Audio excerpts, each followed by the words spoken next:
The Minecraft 1.20 update is moving Minecraft into a brand new era. With awesome features like armor trim, the sniffer, chisel bookshelf, and even more.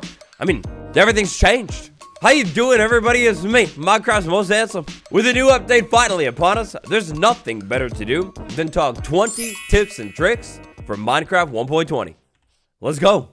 Armor trim, the sweet to the beautiful, the most aesthetic armor update ever. We start with a bang here. Armor trim is easily one of my favorite parts of 1.20, and I think it's one of the coolest parts too. Armor is never going to look the same ever again. Once you find this stuff, hands down, you're going to want to throw it on the armor, make it look better. But let's say maybe you changed your mind, or you found a better trim. Well, great news. You can take that armor that was already trimmed back over to the smithing table and just trim right over the old trim. When you trim over the old trim, though, it's gone forever. They don't combine. I don't really recommend doing it because it's kind of a waste, but you totally could. Moving on to tip 1.5, a bonus tip already. Did you know that you can actually trim with the same type of material on the same type of material? Iron trim on the iron armor. Ooh, that boy clean. That look good. The sniffer, easily one of the coolest parts of Minecraft 1.20. But a problem. It's going to be a little bit tricky to find.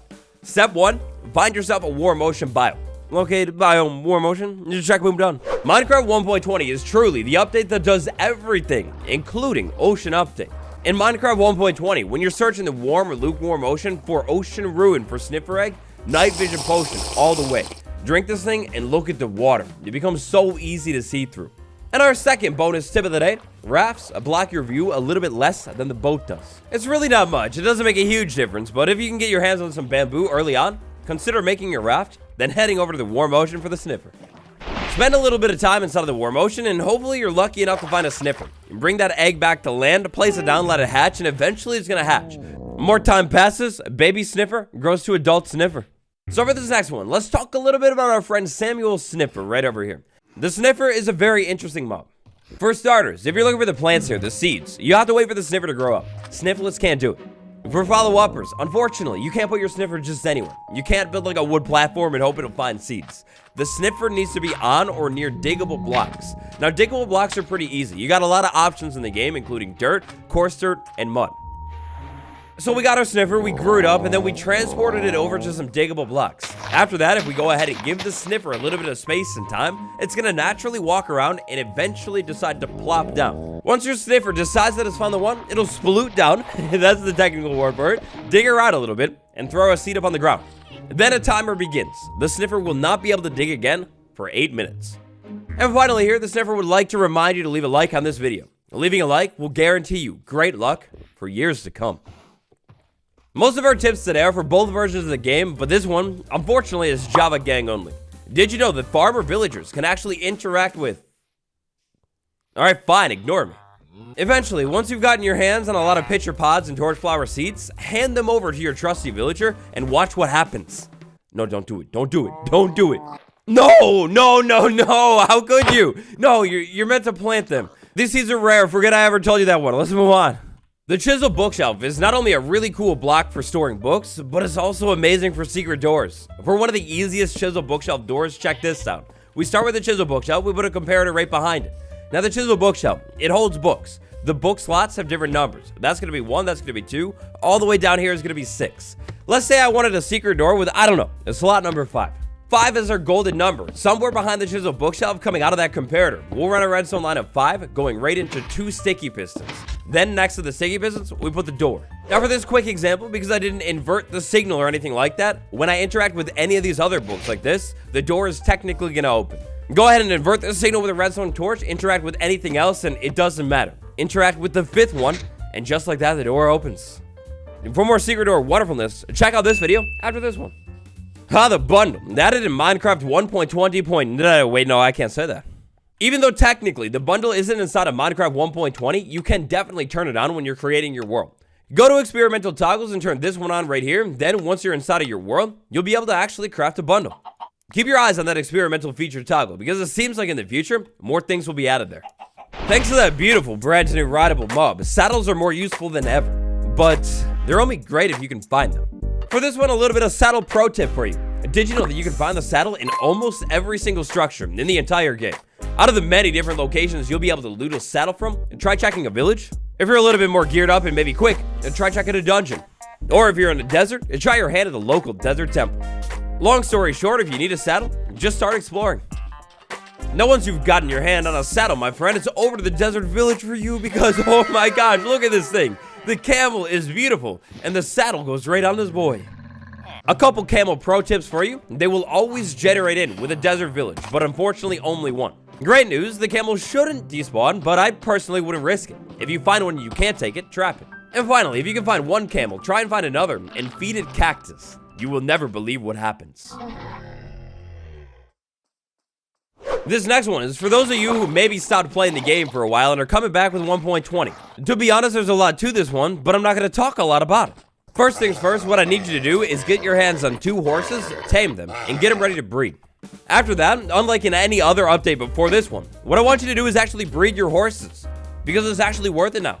If you've been out of the Minecraft loop, one of the big changes of Minecraft 1.19.4 was reworking horse breeding mechanics. It's definitely still not guaranteed, but now it's at least actually possible to breed 2 really good horses and get a really, really good horse. You go ahead and try that one out until you get your hands on the most beautiful transport mob ever. The Calibrated Skulk Sensor. The Calibrated Skulk Sensor is the much improved and much more achieving sibling of the plain old Skulk Sensor. This thing is literally twice as good as the other one. Inside of a crafting table, when you fuse the plain old Skulk Sensor with 3 amethyst shards, you'll get a brand new Calibrated Skulk Sensor. But it's not calibrated quite yet. To actually be able to calibrate your Skulk Sensor, get a Calibrated Skulk Sensor, get a lectern, get a comparator and place it from the lectern going into the Calibrated Skulk Sensor, and then finally, inside of the lectern, place a book with 15. Place a written book with 15 different pages in it. Then flip it to something. Check this out, at 100% survival, I have this on page 9 of 15. That means any vibration that I'm making right here, well, if it doesn't have a strength of 9 or greater, the sensor will not hear me. And that's basically how you calibrate a Skulk Sensor.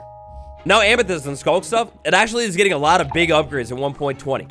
Vibration Resonance, it's a really advanced, cool new mechanic. So check this out, I walk around over here, the sensor hears me.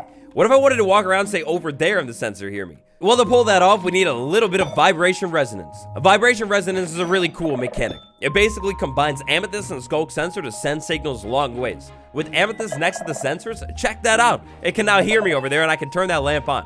And when we're doing this Vibration Resonance, the Amethyst can be anywhere next to the Skulk Sensor. Even like above it. As long as it's touching it, we're good to go.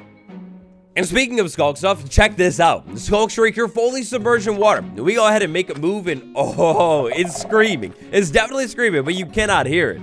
In 1.20, if you have a Skulk Shrieker fully submerged in water, it still screams, but nobody can hear it. We're so far into the video, and how could we? We've barely even talked about sharding.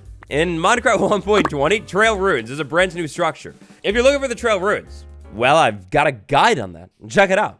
Now, as you have on the juicy Trail Ruin structure, you're probably looking for some good loot. Armor trim, the new disc, I have no clue. But don't get too excited.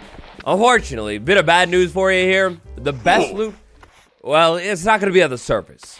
You're going to have to work more for it. The Trail Ruin structure has got some pretty interesting generation. It basically starts with a tower on the top, then it goes down and spreads out, typically in one direction. When it comes to loot, the rule with the Trail Ruins is pretty straightforward. Generally speaking, the deeper you go inside of this structure, the better the loot is going to be.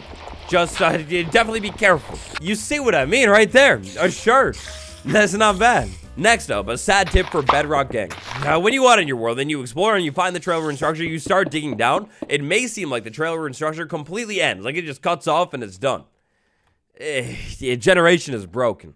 And one of the biggest bugs that's actually in 1.20, check this out. We got a tower, and then on Java, before too long, the tower starts to spread out. We get the rest of the ruins. However, on Bedrock, check this out. We've been talking about it for a little while now, and yeah, unfortunately, it's just broken. When you find the tip of the tower, you have found a Trail Ruins, but you're gonna have to keep digging, like farther down than you have to on Java. Eventually, you should find the structure. I can't lie, that one's a bit of a downer though, so maybe a better tip for Minecraft Bedrock players, try doing this. Go to a loom, place a banner, and make some kind of cool design. After that, I want you to take that exact beautiful banner, go over to a crafting table with a shield, and just try and combine them. Let's see what happens. As of Minecraft Bedrock 1.20, banner shields, or cool designs on your shields, they're actually a thing. Next up, I'd like to go back to kind of where we started this video. Armor trim. Oh man, I told you how much in love I am with armor trim. It's beautiful. Let's talk about the rarest armor trim and maybe the easiest one. In my opinion, hands down, the best looking armor trim has got to be the Silence armor trim. Diamond armor trimmed with diamond, and wow, it's so beautiful looking. That looks so clean. But, however, if you're looking for the Silence armor trim, you are going to have to not only get lucky, but also be very, very cautious too. The Silence armor trim generates in the most biggest dangerous structure in the entire game, the Ancient City. Head down to the depths of your world to the Ancient City, then open up the chests, and open up the chests. I hate to say it, but this beautifully perfect armor trim has about a 1% chance to generate. Yikes. With those kinds of terrible odds, it's probably best when looking for the Silence trim to, well, maybe just not fixate on it too much. Instead, maybe find an Ancient City and just enjoy the vibe, explore it, check it out a little bit, and then maybe, hopefully we're lucky. Yeah, I figured not. The trim is beautiful, but on the bright side, a lot of the other trims are really, really nice too. One of the coolest and maybe easiest trim to get is the Eye armor trim. Trimmed with quartz and netherite armor, check out this design. On the chest plate, you get this eye. It's pretty cool. Even more cool, this trim is found in a lot of the strongholds, in a lot of the chests. In fact, I'm pretty sure that out of all of the armor trims, this is the only one that has a 100% generation chance. Check inside of the stronghold library chests, and you will not be disappointed. Every single time you check these library chests, there will always be one Eye armor trim waiting for you. To make the situation even better, it's not uncommon to find a stronghold with multiple library rooms. Now, once you find a trim, your first instinct might be to go over to the smithing table and throw that bad boy on one, but don't do it, because when you do that, the trim is actually consumed.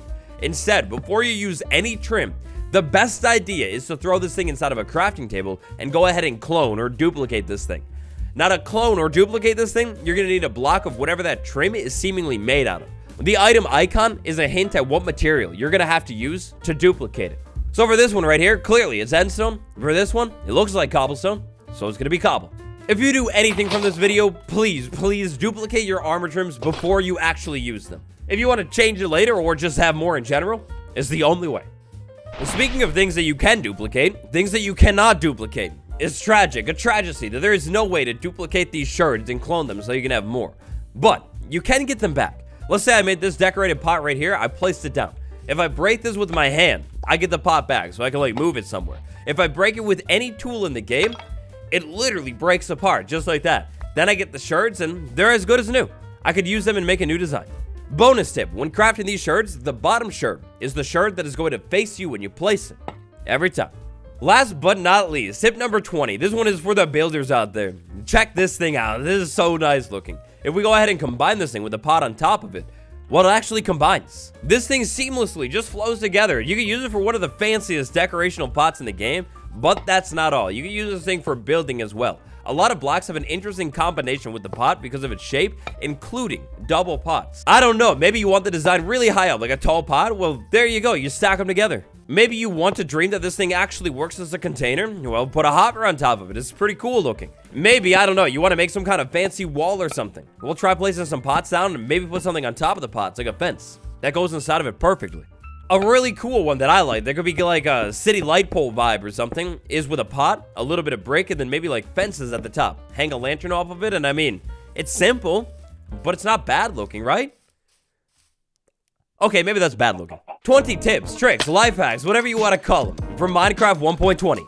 Do me a favor and drop one more down in the comments. If you enjoyed this video, do me a favor and smash like. Definitely subscribe too. Got a new series with 1.20 this week and a whole guide to 1.22. Thank you all so much for watching. You're literally the best, and I'll see you tomorrow.